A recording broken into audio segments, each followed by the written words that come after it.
ప్రజలు అసహ్యించుకునే దశ వచ్చింది. నీ భాషకు, నీ పని విధానానికి ఎంత ఉన్న వాళ్ళే మాట్లాడుతున్నారు. ఎమ్మెల్యేలు, ఎంపీలు, మంత్రులే మాట్లాడుతున్నారు.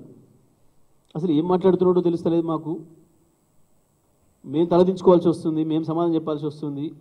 మమ్మల్ని అడుగుతున్నారు ఎవరిని ఎదురైన వాళ్ళు, ఏం భాష మేము ముఖ్యమంత్రిది, ఏం మాట్లాడుతున్నాడు అంటే మేము తలదించుకుంటున్నామని చెప్పి నీ స్వయంగా నీ మంత్రులు, నీ ఎంపీలు, నీ ఎమ్మెల్యేలు మాట్లాడుతున్నారు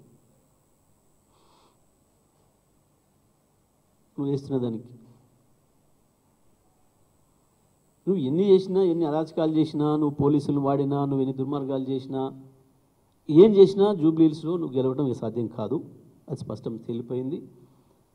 రేవంత్ రెడ్డి నువ్వు ఫ్రస్ట్రేషన్లో పోయి ఇంకా ఇట్లా నేను ఇష్టం వచ్చినట్టు బూతులు మాట్లాడతా అనుకుంటే నేను చరిత్ర క్షమించదు.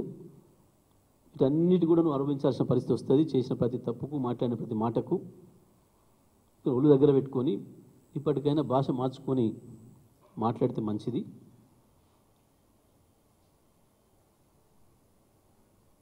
కేటీఆర్కు సమాధానం చెప్పలేక కేటీఆర్ పోతేనేమో బ్రహ్మాండంగా జనం బ్రహ్మరథం పడుతున్నారు. ఎటు చూసినా యువకుల కేరింతలు కనబడుతున్నాయి. నువ్వు పోతే స్పందన లేదన్న ఏడుపు కనబడుతుంది. నిజమే, ఉండదు. నువ్వు పరిపాలనలో ఉన్నావు కాబట్టి సహజంగానే ఉండదు నీకు. పైగా ఆయన చేసిన పని ఏం లేదు కాబట్టి, నీ వల్ల ఉపయోగం పొందిన వాళ్ళు ఎవరు లేరు కాబట్టి అక్కడ రావడం లేదు నువ్వు పోతే.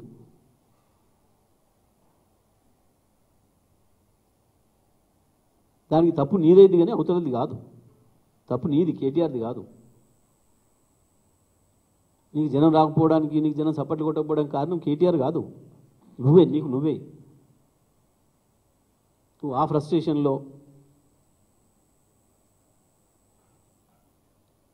ఈ రకంగా మాట్లాడి ఆ పదవి గౌరవాన్ని తీయకు, తెలంగాణ గౌరవాన్ని తీయకు. ఇప్పటికే పోయింది. గుజరాత్, బీహార్ పోతే ఎలగొట్టే పరిస్థితి తెచ్చుకుంటువి నోటితోని. నేను నిలగొట్టరి, పొంగులేటిని పిలిపించుకోండి. అర్థం కావట్లేదా ఇంకా నీకు?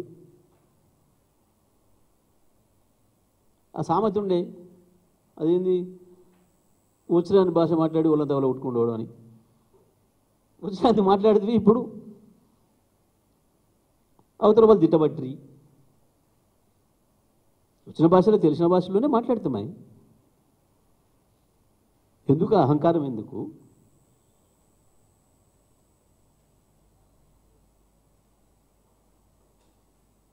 నీ అజ్ఞానానికి అధికారం తోడయ్యేవరికి అహంకారం పెరిగిపోయింది. దాంట్లో నుంచి వస్తున్నాయి ఇవన్నీ. కాబట్టి బంద్ చేయి, కేటీఆర్తో పోల్చుకోవడం బంద్ చేయి. దాంతో నీ ఫ్రస్ట్రేషన్ తగ్గుతుంది కొంచెం. పదవులతో రాదు ఎప్పుడు కూడా మనుషులకి. గొప్పతనం, గౌరవం, పేరు, మంచి పేరు పదవులతో రాదు. చేసే పనులతో వస్తుంది, ప్రవర్తనతో వస్తుంది, మాట్లాడే మాటతో వస్తుంది. అవి నేర్చుకో కావాలంటే కేటీఆర్ నుంచి, కేసీఆర్ నుంచి. అందుకంటే మంచిగా ఉండడానికి ప్రయత్నం చేయి.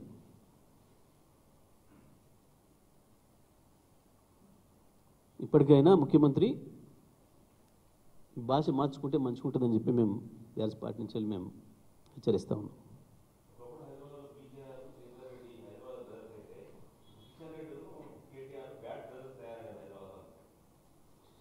అసలు ఆ మాటకి ఏమైనా విలువ ఉందా? అంత తెలివి ఉందా? అంతేగింటే మీ ఇద్దరిని అంటారు ఎవరైనా. కిషన్ రెడ్డి, రేవంత్ రెడ్డి బ్యాడ్ బ్రదర్స్ అంటే దానికి అర్థం ఉంది. నువ్వు ముఖ్యమంత్రిగా ఉన్నావు, ఆయన కేంద్ర మంత్రిగా ఉన్నాడు, ఆయన కూడా సమాన హోదాలు ఉన్నాడు. మీరిద్దరు బాధ్యులు. హైదరాబాద్ అభివృద్ధికైనా తెలంగాణ అభివృద్ధికైనా మీరిద్దరు బాధ్యులు. మీరిద్దరు బ్రదర్స్ అవుతారు కదప్ప. ఇద్దరికి ప్రతిపక్షంగా ఉన్న కేటీఆర్ ఎట్లా అవుతాడు మీ బ్రదరు? పైగా మోడీ శిష్యులు మీరిద్దరు. ఆయన ప్రత్యక్షంగా, నువ్వు పరోక్షంగా. బడే బాయ్ అని చెప్పినావు నువ్వు. అంటే ఆయనకు కిషన్ రెడ్డి అంతలేనట్టుండు. నాకు మోడీతో పెట్టాలి కానీ బ్రదర్ అనేది కిషన్ రెడ్డితో పెట్టడం నాకు సమాన హోదా కాదని అనుకుంటున్నట్టున్నాడు పాపం. మోడీ, బడే బాయ్ మీ ఇద్దరికి. హైదరాబాద్ బ్యాడ్ బ్రదర్స్ మీరిద్దరు అవుతారు. హైదరాబాద్కి అవుతారా, తెలంగాణ మొత్తానికి అవుతారా, మీరిద్దరు అవుతారు. లేదంటే మీ దాంట్లోకి ఇంకో చోట అబ్బాయి ఉన్నాడు, బండి సంజయ్, ఆయన అవుతాడు మీ దాంట్లోకి. ఎందుకంటే ఈయన కొంత ఆయన కొంత ఒక్క తీరు ఉంటాయి. ఆయన చెప్తాడు, ఈయన కేసు పెడతాడు, ఈయన చెప్పగానే ఆయన పెడతాడు, ఈయన ఏం మాట్లాడితే ఆయన అదే మాట్లాడతాడు. బండి సంజయ్ ముఖ్యమంత్రికి తబలా కొడుతుంటాడు. మీదేముంది? కేటీఆర్ ఎట్లా చూసినా గాడు, ఎట్లా సంబంధం లేదు వీళ్ళిద్దరికి.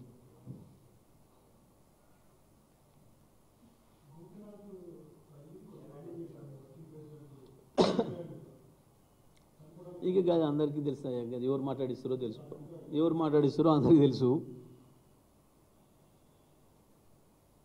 అది పెద్ద పట్టించుకున్న ముచ్చటే కాదు వాస్తవానికి. అది రేవంత్ రెడ్డి చేసే ప్రయత్నాల్లో, ఆ ఫ్రస్ట్రేషన్లో చేస్తున్న ప్రయత్నాలు కూడా అదొకటి.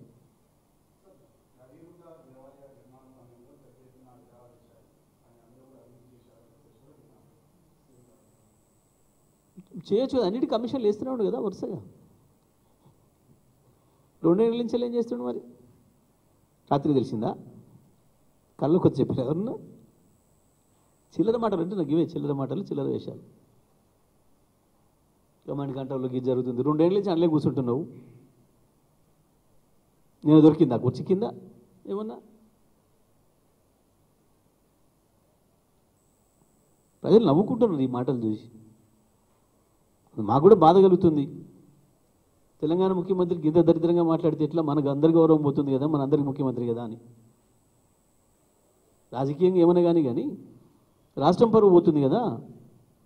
ఇంత గొప్పగా తలెత్తుకొని నిలబడ్డ తెలంగాణ 10 ఏళ్లలో భారతదేశానికి అనేక రంగాల్లో ఆదర్శంగా, ఇవాళ గిన్నెల ఆదర్శమయ్యే పరిస్థితి. ఒక రాష్ట్రానికి పోతే ఇంకో రాష్ట్ర ముఖ్యమంత్రి నిలగొట్టే పరిస్థితి. ఎంత అవమానం అది వాస్తవానికి. ఆలోచన వస్తుందా లేదా? నీ నిలగొట్టి బీహార్ నుంచి నీ మంత్రివర్గులు ఇంకొని పిలుచుకున్నారు అంటే ఎంత అవమానం. దాని నుంచి పగదారు పట్టించడానికి ఈ పనికిమాల బూతులు, పనికిమాల మాటలు. అసలు విషయం కాదు. ఇలా కేవలం బీహార్లో తప్పించారు. ఎన్నికల తర్వాత అసలు తప్పిస్తారేమన్న భయం మొదలైనట్టుంది. ఆ ఫ్రస్ట్రేషన్లో వస్తున్నాయి ఇవన్నీ కూడా సంబంధం లేని, ఒకదానికి పోలిక పొందలేని మాటలు దానివల్ల వస్తున్నాయి. 2 ముగ్గురు చెప్పుకుంటున్నారు ఆల్రెడీ. అయిపోయింది, నేనే ముఖ్యమంత్రి అంటే నేనే ముఖ్యమంత్రి అని చెప్పుకుంటున్నారు. ఈయన నమ్ముకున్న వాళ్ళు కూడా చెప్పుకుంటున్నారు. బహుశా అవన్నీ వింటున్నట్టున్నాడు ఈ మధ్యన. దానివల్ల వస్తున్న ఫ్రస్ట్రేషన్లో ఈ పిచ్చి మాటలు వస్తున్నాయి.